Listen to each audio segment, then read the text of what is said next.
వనం దివ్య టు రీతూ చౌదరి ఎందుకు చేంజ్ అయింది? చేంజ్ నేను ఎప్పుడు నా స్కూల్లో 7th 8th అప్పుడు చేంజ్ చేసుకున్నాను నేను నా పేరు. బట్ స్టిల్ నా ఆధార్ పాన్ అవన్నిట్లో ఆ పాత పేరే ఉంటుంది, ఎందుకంటే మా నాయనమ్మ పెట్టిన పేరు. దివ్య అనే స్టోరీకి అంటే మీడియా వాళ్ళు రాసినంత స్టోరీ లేదు. దివ్య అనే దానికి నేను పేరు నాకు ఎందుకు నచ్చిందంటే, స్కూల్లో Divya is very common name. Like literally ఎవరైనా వచ్చి ప్రిన్సిపల్ లేకపోతే ఏదైనా కంప్లైంట్ వచ్చినా ఏదైనా పిలవడానికి దివ్య అని వస్తే మినిమం క్లాస్లో 6 మెంబర్స్ నుంచునేవాళ్ళు.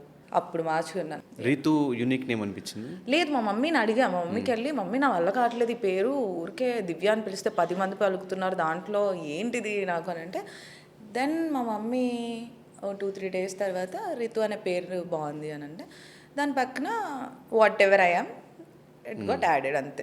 సో ఎలా ఉంది రీతూ చౌదరి అని నేమ్ చేంజ్ చేసుకున్న తర్వాత ఇండస్ట్రీకి వచ్చిన తర్వాత జర్నీ ఎలా అనిపించింది? ఎప్పుడు చిన్నప్పుడే మార్చుకున్న పేరు ఇండస్ట్రీ? నాకు అంత స్పెషల్ గేమ్ లేదు. ఇక్కడికి వచ్చిన తర్వాత రీతు అని కొత్తగా పిలిచింది అదేం లేదు, చిన్నప్పటి నుంచి ఉంది కాబట్టి.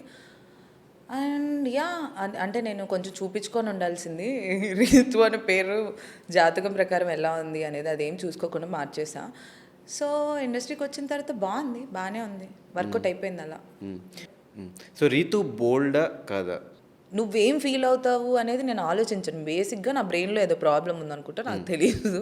నువ్వు బేసిక్గా నువ్వేం ఫీల్ అవుతావు లేకపోతే ఇంకొకళ్ళు ఏం ఫీల్ అవుతారని నాకు తెలియదు.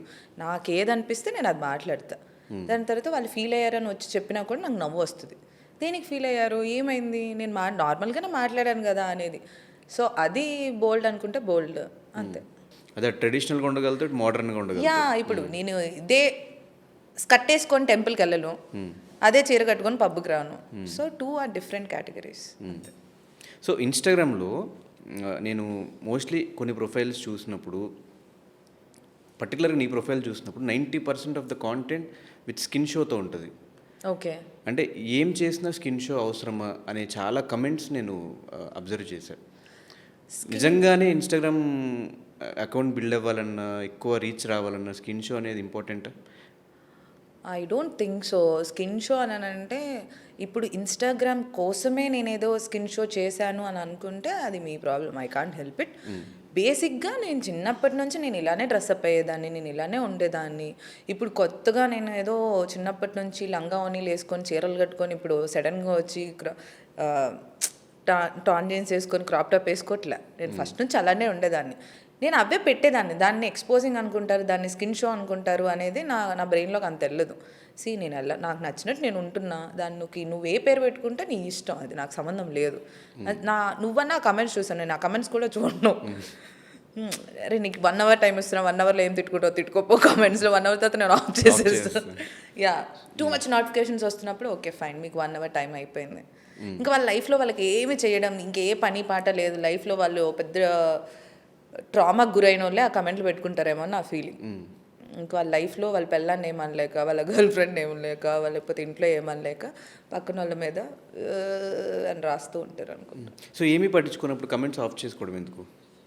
నేను చెప్పాను కదా, నోటిఫికేషన్స్ వస్తూ ఉంటే సరే నా 1 hour ఇచ్చాను, 1 hour మీ హ్యాపీనెస్ కోసం ఇచ్చాను, తర్వాత నా హ్యాపీనెస్ నేను చూసుకోవాలి కదా, అందుకే ఆఫ్ చేస్తాను. సో ఈ మధ్యనే కొంచెం కమెంట్స్ ఎక్కువ ఆఫ్ చేస్తున్నట్టు అనిపిస్తుంది. ప్రీవియస్ పాత పోస్టులన్నీ అలాగే ఉండిపోయాయి ఇంకా స్టిల్ ఇప్పటికి కూడా, ఎందుకు రీజన్?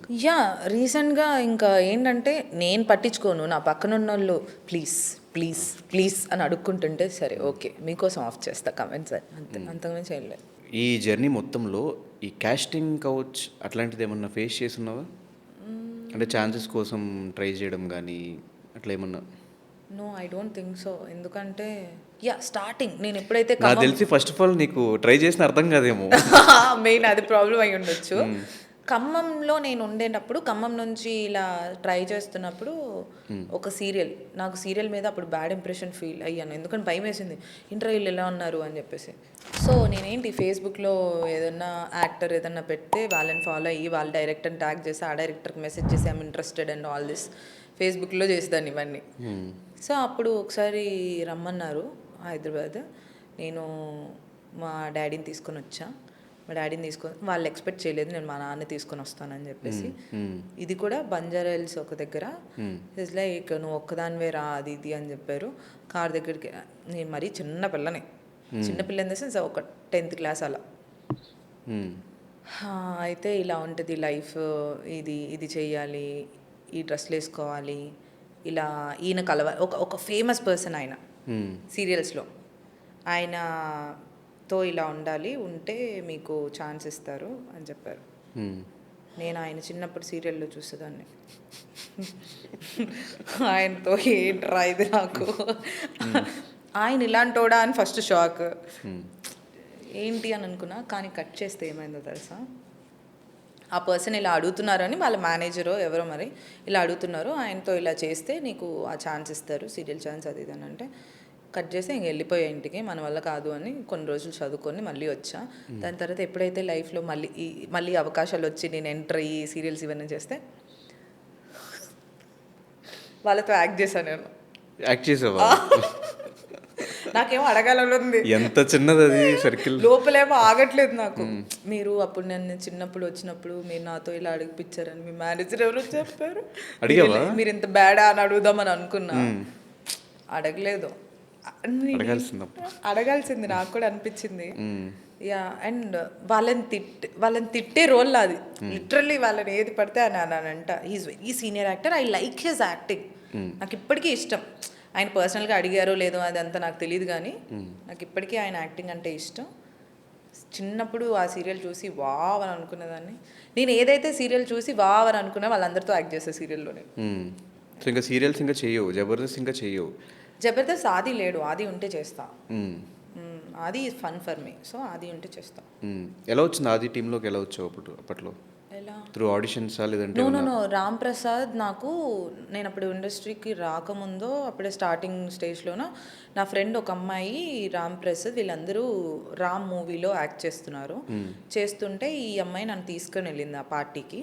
తీసుకెళ్ళినప్పుడు అప్పుడు రామ్ ప్రసాద్ నాకు పరిచయం అయ్యాడు. సో ఆయనకి నేను ఇలా ఎంటర్ అవుతున్నాను, ఇలా చేద్దామని అనుకుంటున్నాను అది ఇది అని చెప్పేసిన తర్వాత one fine day is like ఇలా ఆది టీంలో రోజు ఒక కొత్త అమ్మాయి చేస్తూ ఉంటారు అని నేను చెప్తాను ఆదికి, నువ్వు కాల్ చేయని చెప్పిన తర్వాత నేను కాల్ చేశాను. He told me to come. దాని తర్వాత ఐ డోంట్ నో ఎందుకు కంటిన్యూ చేశాడు, అలా కంటిన్యూ చేసేసాడు నన్ను. హజార్ అంతా కంటెంటే. హజార్తో లవ్ ట్రాక్లు అవంతా అవన్నీ గుర్తున్నాయా ఇంకా అందరికి? గుర్తున్నావు? ఐ ఫీల్ హ్యాపీ ఫర్ హజార్. ఎందుకు? వాడు గుర్తుందని తెలియదు కదా పాపం, వాడు కలిసిపోయాడేమో అనుకున్నాడంట. సో కంటెంట్ అనంటే Azhar is very good friend, అంటే గుడ్ ఫ్రెండ్ అంటే ఎలా చెప్పాలంటే పాపం ఎంకరేజ్ చేస్తూ ఉండేవాడు నన్ను. చేయరా, నువ్వు వచ్చేయరా, నువ్వేం ఫీల్ అవ్వకరా అదిరా. నేను లోపలేం వీడు నన్ను చాలా ఇన్నోసెంట్ అనుకుంటున్నాను, నేను పెద్ద కేడి వీడికి తెలియట్లేదు అనుకుని బయటకేమో యాక్ట్ చేసేదాన్ని, అజర్ అంతే. మధ్యలో యా ఇంకా కంటెంట్ అనంటే నాట్ ఎగ్జాక్ట్లీ కంటెంట్, నో అలాంటివి ఏం లేవు. కాదు కంటెంట్ అంటే అక్కడ ఎక్కడ ఎవరు లవ్ డైలాగ్స్ కంటెంట్ కాదు కానీ అక్కడ లవ్ కాకపోయినా కూడా లవ్ లాగా చూపించే ఒక ట్రాక్ రన్ చేస్తారు కదా మీ ఇద్దరికి. అది ఎవరు మ్యూజిక్ వేసేవాడు రన్ చేశాడు, నాకు సంబంధం లేదు. మరి అది కంటెంట్ కాదా? మధ్యలో గ్యాప్ ఇస్తే మధ్యలో అంటే ఏదైతే ఆ అబ్బాయి కొన్ని చెప్పాడో ఈ తినంటే నాకు ఫ్రెండ్లీ ఇష్టం అలా అంతే. రెండు డిఫరెన్స్ ఉండదు. ఫ్రెండ్లీ ఇష్టం వేరు. ఫ్రెండ్లీ ఇష్టం అంటే ఇప్పుడు నాకు ఆది ఫ్రెండ్లీ ఇష్టం అలా.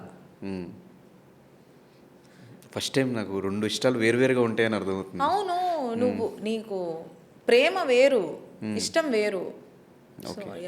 కరెక్ట్, ప్రేమ వేరు, ఇష్టం వేరు. ప్రేమించిన వాడి కోసం చేస్తాం, ఇష్టపడిన వాడి కోసం చూస్తాం అంతే.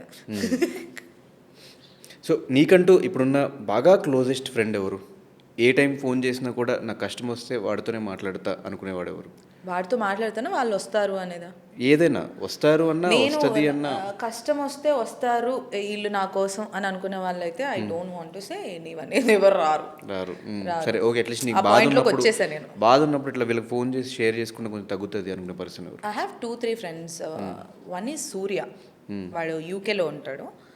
వాడికి ఏంటంటే నేను కొంచెం ఒక సైడ్ ఆఫ్ రీతుని మొత్తం ఫిల్టర్ లేకుండా హీ నోస్ ఎప్పటి నుంచో ఫ్రెండ్ కాబట్టి నేను బ్రేకప్ అయినా అదైనా ఇదైనా లేకపోతే నాకు ఎవరి మీద అయినా క్రష్ అయినా ఏదైనా వాడికి కాల్ చేసి చెప్పేస్తా అలా. And other one is Nisha.